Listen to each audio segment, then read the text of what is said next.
ये पूरा जो हमारा जो सिस्टम है ना, ये जो है ये लाइक्स और व्यूज़ की गली में घुस गया है। तो आपने बनाया क्यों? व्यूज़ खरीदने, व्यूज़ व्यूज़ व्यूज़ व्यूज़। उन लिरिसिस्ट को आज काम नहीं है, उन म्यूजिशियंस को आज काम नहीं है, उन सिंगर्स को आज काम नहीं है जो आज घर बैठे हैं। अब वो हो रहा है कि आज तुझे माँ से मिलाता हूँ तेरी सैंडल की हील, और ए.आर. रहमान और मिथुन जो है हमारे music director, who are doing brilliant work, new work. सबको पता था कि ये एल्बम एक हिट होने वाला है। अब उनको ये आर्टिस्ट को हिट नहीं करना है, उनको करना है म्यूजिक कंपनी को हिट। फैंस के साथ में अगर आप इंटरैक्ट नहीं करोगे तो आपका आर्टिस्ट होकर फायदा क्या है? आप हो बिकॉज ऑफ देम।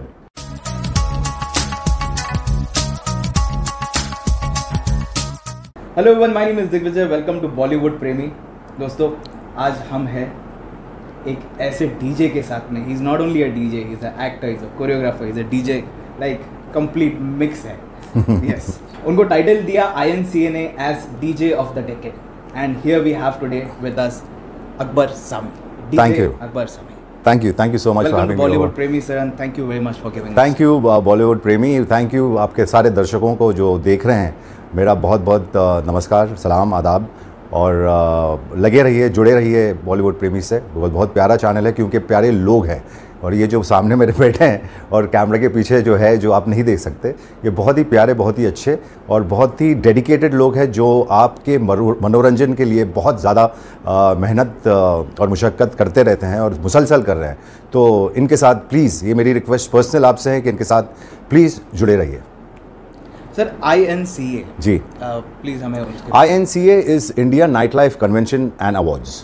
ये मेरे दोस्त है अमन आनंद और रियाज अमलानी और एक और जेंटलमैन है, उनकी ये प्रॉपर्टी है। और सारा जो नाइट लाइफ इंडिया का है और एंटरटेनमेंट, रेस्टोरेंट्स, बार्स, पब्स, सारा कुछ एक अम्ब्रेला के अंदर जो है INCA के विद इन आता है। और इनको किसी को रिकग्नाइज़ करना और उनको अवार्ड देना और उनको ये खिताब देना डीजे ऑफ द डिकेड का, ये मेरे लिए बहुत ही बड़ी बात है, बहुत ही बड़ी चीज़ है। और मैं शुक्रगुजार हूँ बहुत ही INCA का कि उन्होंने मुझे रिकग्नाइज़ किया और मुझे इतना बड़ा अवार्ड दिया। 10 years of music, sorry, I think 30 years of music, not 10 years. So it's a very big deal for me, and I'm very thankful to each and every one of them, especially the fans and the followers who have been with me in support of me from last 30 years. I think it's a big deal. Yes, you're there in DJing since 30 years. Yes, मैं बहुत छोटा था, मैंने पहले भी कह चुका हूँ कि मेरी तो मुझे भी नहीं निकली थी। तो उस वक्त से I got into the music industry and then deejaying and then वगैरह वगैरह, फिल्म्स एंड बॉलीवुड, और वो सब सिलसिला अब तक चल ही रहा है। अकबर सर, लॉकडाउन में आपने you launched online cloud clubbing, इसके बारे में कुछ बताइए प्लीज़ कि how did you get the concept and execute it? मैंने लॉन्च नहीं किया था, ये ऑलरेडी हो रहा था। बिकॉज लोग जो है मेरी इंडस्ट्री के, वो घर बैठे थे एंड कुछ काम था नहीं, इवेंट्स नहीं हो रहे थे, entertainment was completely on a full stop. So people started performing from their bedrooms, and they were not just DJs, there are singers, there are percussionists, there are flutists, there is cello players, keyboardists. All these people were performing indoors from their houses. तो and then I started getting my fans के जो मेरे request जो मुसलसल मुझे आते रहते हैं कंटिन्यूसली, उनकी कुछ रिक्वेस्टें आई कि why aren't you coming live and just give us some entertainment, your fans some entertainment, because everybody is bored और सारे लोग घर पर है। तो मैंने ये अपॉर्चुनिटी को बिल्कुल नहीं मिस करना चाहा और मैंने कहा कि yes, I definitely, I love my fans, that is one thing that I love my fans, each and everybody of them. If you're listening, I love you. So I started doing live. तो मैंने जब वो सुना तो सारे कुछ मतलब जो DJs कर रहे थे वो था रीमिक्सेस वगैरह वगैरह। तो मैंने कहा कि थोड़ा सा अलग करते हैं। तो वो अलग मैंने ये किया कि मैंने एक शो क्रिएट किया था जिसका नाम था लव, इश्क और मोहब्बत, और उसमें फिल्मी सूफ़ी सॉन्ग्स, फिल्मी लव सॉन्ग्स, रोमांटिक सॉन्ग्स, इनका कंपाइलेशन जो है वो मैंने एक रेडी करके वो मैंने परफॉर्म किया on live, and which was loved by everybody. It was loved by everybody. The kind of response I got, वो जो मैंने उनके स्क्रीनशॉट्स अभी भी रखे हुए हैं, was out of the world. So because वो कुछ मेलोडीज़ हमारी थी, हमारी इंडियन फिल्म्स की थी, जो आज प्रोड्यूस नहीं होती। वो लिरिक्स जो उस वक्त लिखी गई थी वो आज लिखी नहीं जाती। वैसे लिरिसिस्ट नहीं है, वैसी सोच नहीं है, वैसे लोग नहीं हैं, और अगर हैं भी तो उनको वो इम्पोर्टेंस नहीं मिल रहा है। आज हिप हॉप और रैप और पता नहीं रीमिक्सेस वगैरह वगैरह बहुत ज़्यादा ऊपर आ गए हैं, और क्यों आए हैं और उसकी भी मतलब एक बहुत ही बड़ी स्टोरी है। लेकिन it's unfortunate because our music, we are industry, Bollywood industry is known for its music globally, not just in India. It's, you know, you go to Russia, वहाँ पे राज कपूर साहब के गाने आपको रशियन जिनको हिंदी बोलना नहीं आता वो आपको गाना गा के बताएंगे कि मेरा जूता है जापानी, ये पतलून हिंदुस्तानी। और आप कनाडा चले जाएं, आप अफ्रीका चले जाएं, आप केनिया चले जाएं, आप चाइना चले जाएं, आप जापान चले जाएं, हर जगह पूरी दुनिया में हमारी जो इंडस्ट्री है एंटरटेनमेंट वो मशहूर है हमारी म्यूज़िक के वजह से।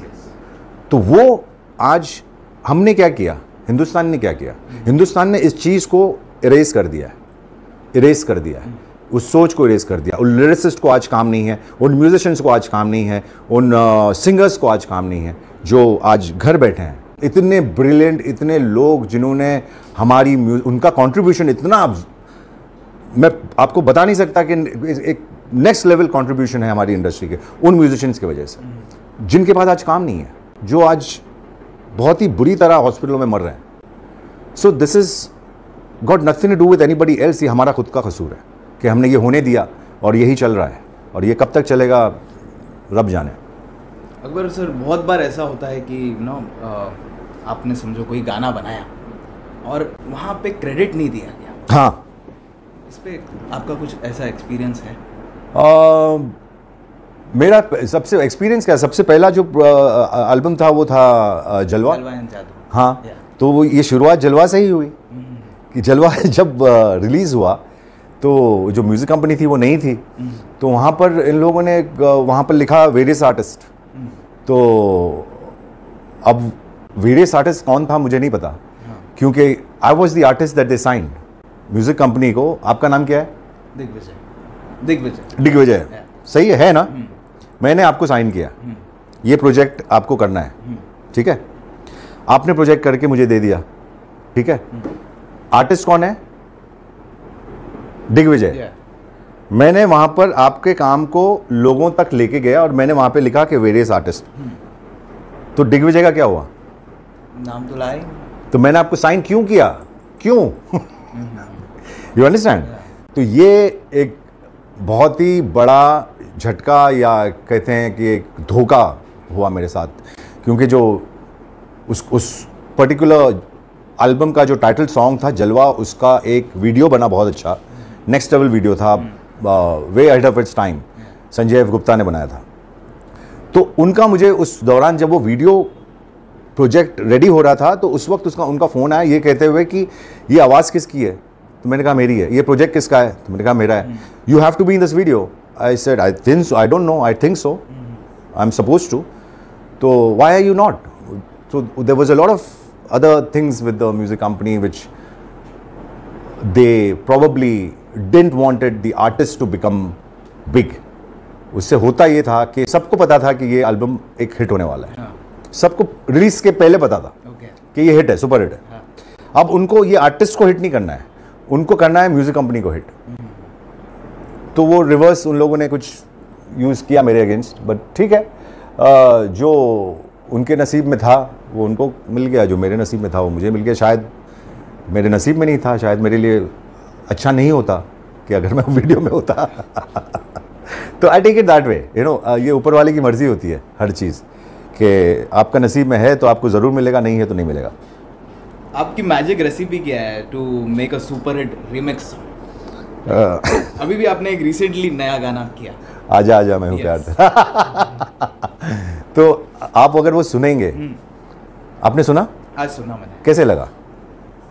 Different, like you know, first there was music, then you took it into the zone, एक फील अलग दिया। यस, तो वो यही रेसिपी है। When the female version starts, तो करेक्ट, उसमें क्रैक्स वैक्स डाल के मैंने, तो ये रेसिपी यही है कि उसमें होता ये है कि you have to follow that particular family of that particular song that you are working on. तो उससे you can't go wrong. You know, even if you are doing an average, because if you are selecting a song, the song itself is a beautiful melody. Now what you have to do is enhance it, because आज का sound change हो गया है. Theatres में अगर आप जाते हो, ये भी एक आप हमारी टेलीविजन पे एनडीटीवी पे वो आर्ग्यूमेंट हुआ था कुछ साल पहले कि हम जो हैं रीमिक्सेस जो हैं वो ओरिजिनल गानों को ख़राब कर रहे हैं. तो मैंने ये बात को एग्री भी किया, होता है और हुआ है, और वो इसलिए हुआ है क्योंकि आप हर उस गाने को लेकर जो कि रीमिक्स कैटेगरी में बिलोंग नहीं करता उसको आप डिस्टर्ब नहीं कर सकते. आप उन गानों को लीजिए जहां पर वो उसके साथ ब्लेंड होता है. तो आपने रेसिपी की बात की. रेसिपी का मतलब यही है कि आप ऐसे गाने लीजिए जिन पे आप रिदमिकली और टेक्निकली आप उसे सजा सकें टू टुडेज साउंड. तो आज बिकॉज अब आप थिएटर में जाएंगे, डॉल्बी सराउंड साउंड है, उस पर आप अगर कोई 1940s का गाना बजाओगे तो वो जो सराउंड साउंड है उसका कोई मतलब नहीं है. You understand? आज आपकी गाड़ियों में बूम बॉक्स लगे हुए हैं, तो आप एक 1970 का गाना अगर आप उन बूम बॉक्स पे बताओ उसका कोई मतलब नहीं है. तो ये बात मैं इन लोगों को समझाने की एनडीटीवी पे कोशिश कर रहा था कि बॉस, ये म्यूजिशियंस थे, अपने इंडस्ट्री के हैं, बड़े बड़े नाम है, लेजेंडरी है, तो उनको ये बात नहीं समझ में आ रही थी कि नहीं वो ऐसा नहीं, वो ऐसा. तो ऐसे दिन फिर बंद कर दीजिए, डॉल्बी सराउंड सिस्टम थिएटर से निकाल दीजिए, मोनो कर दो सब कुछ. ठीक है ना? अगर नहीं करना है तो फिर नहीं करो. तो सारी म्यूजिक इंडस्ट्री बंद हो जाएगी. आज हो रहा क्या है, एवरीबडी, और ये मैंने, I am talking about 15 years ago, ये मैंने उस वक्त कहा था कि जब तक लोग डांस फ्लोर पे डांस करेंगे तब तक रीमिक्स बचता रहेगा और बनता रहेगा. जब तक म्यूजिक बनता रहेगा तब तक रीमिक्स बनता रहेगा. इसका कोई एंड नहीं है. तो वो कह रहे थे कि नहीं ये तो अभी 2 महीने की बात है, तो गंदा है, तो ये है वो है. तो ऐसे आई स्टार्ट स्माइलिंग. अब मैं उनसे आर्ग्यू नहीं कर सकता. लेजेंड लोग हैं, बड़े लोग हैं, समझदार लोग हैं. अब समझदार को समझाना बेवकूफ़ी होती है, तो उनको उनके हाल पे छोड़ देना चाहिए. तो मैंने वही किया, मैंने उनकी रिस्पेक्ट की, मैंने उनको छोड़ दिया. हुआ ये कि आज 15 साल हो गए और आज फिल्म इंडस्ट्री, जो फिल्म म्यूज़िक डायरेक्टर्स हैं, वो खुद रीमिक्सेस बना रहे हैं. आज आप न्यू म्यूज़िक क्या है, सिवाय पंजाबी को आप एक तरफ रख दीजिए. What is new music? हंगामा हो गया, लैला ओ लैला, आंख मारे लड़की आंख मार. आप ये अब काउंटलेस गाने आप गिनते रहिए, सारे पुराने गाने हैं with a new feel, with new sounds. So that new sound is there because our sound has changed. Technology is gone. It's come in the industry. So obviously to enhance that, you'll have to do new stuff ना. आपको आगे बढ़ना, पीछे थोड़ी चलना है. तो ये सिंपल. अभी जैसे एक मर जावा फिल्म आई थी, हाँ, सारे रीमेक ही थे, सारे कोई एक नया नहीं था. हाँ, ऑल ओवर रीमेक. हाँ, चले लेकिन अब और आ रहे हैं, और अभी अंडर मेकिंग है. कम से कम आई थिंक 300-400 गाने हैं जो पुराने गाने हैं वो, और जो आने वाले फिल्म में. तो अब आप जो सुनोगे सिर्फ पुराने गाने ही सुनोगे. और वो इसीलिए मैंने आपको पहले क्या कहा था कि वो लिरिसिस्ट, वो सोच, वो जो मर गई, तो अब क्यों आ रहे हैं ये पुराने को सोच, क्यों आ रही है? Unmatchable, unbeatable. अब ये बात है कि ये लोग आज वो काम जो पहले हुआ था वो कर सकते हैं, लेकिन ये कोई स्टेप नहीं ले रहा है, ये कोई करना नहीं चाह रहा है. ये फिर वो पीछे चलेगा. आप क्यों जा रहे हो पीछे? आगे बढ़ो ना. सिवाय ए.आर. रहमान और मिथुन जो है हमारे म्यूजिक डायरेक्टर, या क्या कहते हैं उनको, एक 2-4 ही नाम है, who are doing brilliant work, new work, you know, or justifying Bollywood, justifying Indian music, justifying Indianness. But rest of them are, वो तो मैं भी कर रहा हूँ, मैंने शुरुआत की थी ये चीज़ की. तो अब वो क्यों कर रहे जो मैं कर रहा हूँ? अब मेरे को ऐसा लग रहा है कि मैं वो करूँ जो आप कर रहे थे. सर एक व्यूअर्स क्वेश्चन था जी. उन्होंने पूछा था कि आज अकबर सर अबाउट जो अभी इंडियन रैपर्स जो आए हैं, है ना, उनके बारे में कुछ ना, कि how does he find them and उनका म्यूजिक कैसे लगता है एंड उनके जो लिरिक्स है. ये लिरिकली बहुत अच्छा काम कर सकते हैं जो रैपर्स, इंडियन रैपर्स हैं. और जब ये शुरू हुआ था ना, तब मैंने ये सोचा था कि वाओ, अब कुछ बातें होंगी हर सब्जेक्ट पे. जो अच्छे सब्जेक्ट्स हैं हमारी कंट्रीज के, हमारी दुनिया के, और जो बुरे सब्जेक्ट है उस पर भी, क्योंकि ये होता है वेस्ट में. People talk about politics, people talk about religion, people talk about friendship, people talk about love, people talk about nature, you know, in terms of rap. तो मैंने जब ये शुरू हुआ तो मैंने कहा कि boss, it's a very good thing. Today looking at it I am a little disappointed, क्योंकि वो हुआ नहीं. अब वो हो रहा है कि आज तुझे माँ से मिलाता हूँ, तेरी सैंडल की हील, और वो पता नहीं अजीब अजीब सा सब्जेक्ट, को हैंड बैग और तकिया और पलंग, वो सब्जेक्ट जो है, जो मैंने सोचा कि ऐसा नहीं होगा, वो हो रहा है. और आस्ते आस्ते, और शायद उनको उन चीज़ों के लिए कुछ लाइक्स भी अच्छी खासी मिल जाती है, तो इसीलिए वो कर रहे हैं. उसके ये पूरा जो हमारा जो सिस्टम है ना, ये जो है, ये लाइक्स और व्यूज़ की गली में घुस गया है. अब यहाँ पर सिवाय डिज़ास्टर के कुछ नहीं है. आर्ट फॉर्म जो होता है म्यूजिशियन का, वो ये नहीं देखता, वो ये मिलियन है, 50,000 मिलियन, तो क्या वो लोग खरीद रहे हैं उस चीज़ों. It's been bought. आपने पढ़ा होगा, आपने देखा होगा, हम सब जानते हैं. और कोई ये मतलब ये कोई रॉकेट साइंस नहीं, एवरीबडी नोज. बट एक जो झूठ है, उस झूठ को हमने एक्सेप्ट कर लिया है. ये झूठ जो है ना, ये बहुत ही ब्यूटीफुल झूठ है. Let's accept it. What's the point? What's the point? You're killing art. You're killing such beautiful things that you could have done.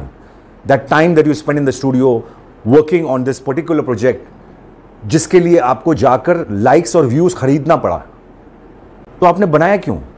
Views खरीदने? Do you understand what I'm trying to say? Yes, very true. Yeah. Very, very important, very delicate. जो बहुत अच्छा सवाल था ये आपका. आज ये जो हो रहा है ना, ये हमारा जो दीवार है उसके ऊपर जाके हम मुंह लगा के खड़े हो गए कि हमको कुछ नहीं देखना, हमको सिर्फ ये देखना है कि इस पे व्यूज़ कितने आ गए और लाइक्स कितने आ गए. व्यूज़ के अरे 100 मिलियन, ओहो इतने व्यूज़ हो, इतने व्यू में ही घूम रहे हो आप यार. What about art? What about talent? What about lyrics? What about music? What about your Indianness? What about your subjects? Concentrate over there. तो सारा कुछ ऑटोमेटिकली आएगा. आपको नौबत नहीं आएगी कि मैं जाके पैसे खर्चे करके उसको लाइक खरीद के, वो जो छोटे सा आपकी ऑडियंस है उसको दिखाऊं कि देखो मेरे को 50 मिलियन लाइक्स हो गए. So it's sad, but that's the way the industry is going, and I feel hurt, I feel sad that we have gone there where I don't think और I will advise anybody to go in that direction. आजकल we can see on social media, you know, most of the people जो है वो comments में troll करेंगे, या तो any which वे उनको एक मज़ा उनको आता है शायद. फैन फॉलोइंग होती है. फैंस जो होते हैं वो पागल होते हैं, आपको पता है. सब, नॉट सारे fans, but there are some people who are crazy. Like if you saw one show को Michael Jackson, you know, when he was giving a talk और हज़ारों लोग थे उनके सामने, तो वो जब बात कर रहे थे तो क्राउड में से एक लड़की की आवाज़ आई, माइकल आई लव यू. तो माइकल रुके और उन्होंने कहा कि I love you too, and he give a flying kiss. तो this is a relationship between a fan and the artist. whoever that artist, can be a singer, can be a musician, can be a drummer, can be whoever. तो अब इसमें क्या होता है, कुछ लोग जो होते हैं वो दीवाने होते हैं, वो पागल हो जाते हैं और वो आपको ट्रोल करने लगते हैं. वो आपसे यू नो, अब वो शाहरुख खान की फ़ैन आई थी, फिल्म आई थी fan, so you know something like that, they go absolutely insane. तो ये मेरे साथ हुआ है, अभी हुआ है.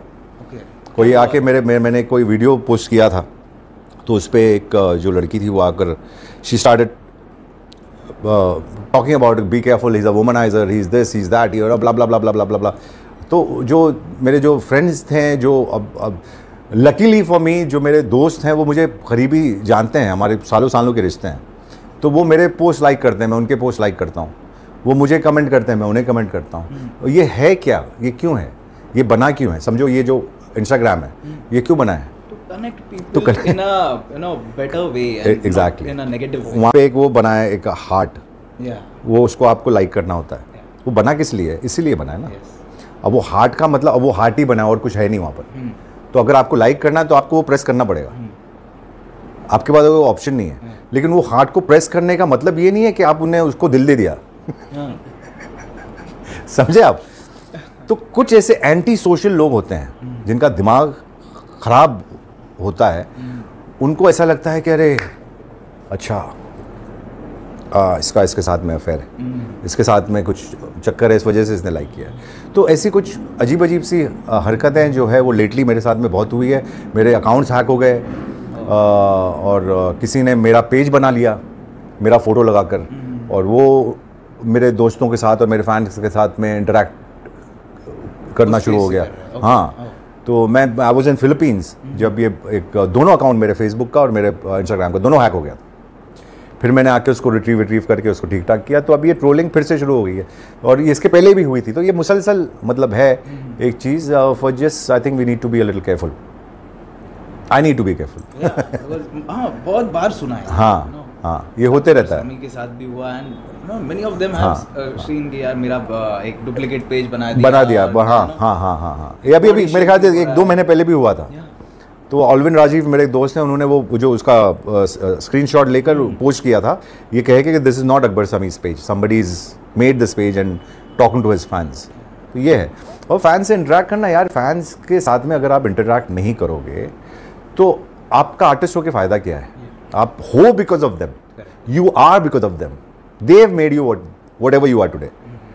You understand? So if I started ignoring them and shooing them off, they will shoo me off. And if they shoo me off, I'm gone, I'm done. So those are the people who come to your event. Those are the people who bring you business. Those are the people who pushes you to that platform where you stand and perform. So that's very important for us. Our fans are very important for us. Without our fans, we are nothing. So we have to interact with our fans. उसका मतलब ये नहीं है कि that you are having a relationship with that fan. अगर आपने उनके साथ में इंटरेक्ट कर दिया तो उसका मतलब ये नहीं है कि आपका रिलेशन है उनके साथ में। It's a fan to an artist relationship which is a loving relationship. आपके फ्रेंड है निहाल खान एंड हेमू सिन्हा जो अभी रिसेंटली पास हुए, प्लीज शेयर सम मेमोरीज। यार निहाल खान मेरा छोटा भाई था, हेमू को भी वही है। हम लोगों का एक ग्रुप था लॉन्जाइनस, हेमू, निहाल, राज, अनुज, नावेद, जावेद, मनोज, किन, पता नहीं, मैं शायद बिंकी खान, बहुत सारे लोगों को मिस कर रहा हूँ, आई एम सॉरी। बट ये जो था एक परिवार था, एक फैमिली थी। और मेरा दिल रोता है कि बहुत ही यंग एज में और बहुत ही एक सडनली वो दुनिया से चला गया। और हेमू का भी वही, अब तक मैं वो शौक में हूँ कि वो हेमू नहीं है। हेमू का ख्याल दिमाग में आता है तो ऐसा लगता है कि अभी उसका मैसेज आएगा, बिकॉज हमारी इंटरेक्शन जो है वो रोज़ का इंटरेक्शन था। और निहाल का भी वैसे ही था। तो he was my family, both of them, Hemu also and Nihal also. और मेरे दोस्त नहीं थे वो, मेरे हम ऐसा कह सकते हैं हम साथ में बड़े हुए। तो I would request us all to just have a 20-second silence for both of them starting now, और दुआ करें उनके लिए कि उनको may their souls rest in peace.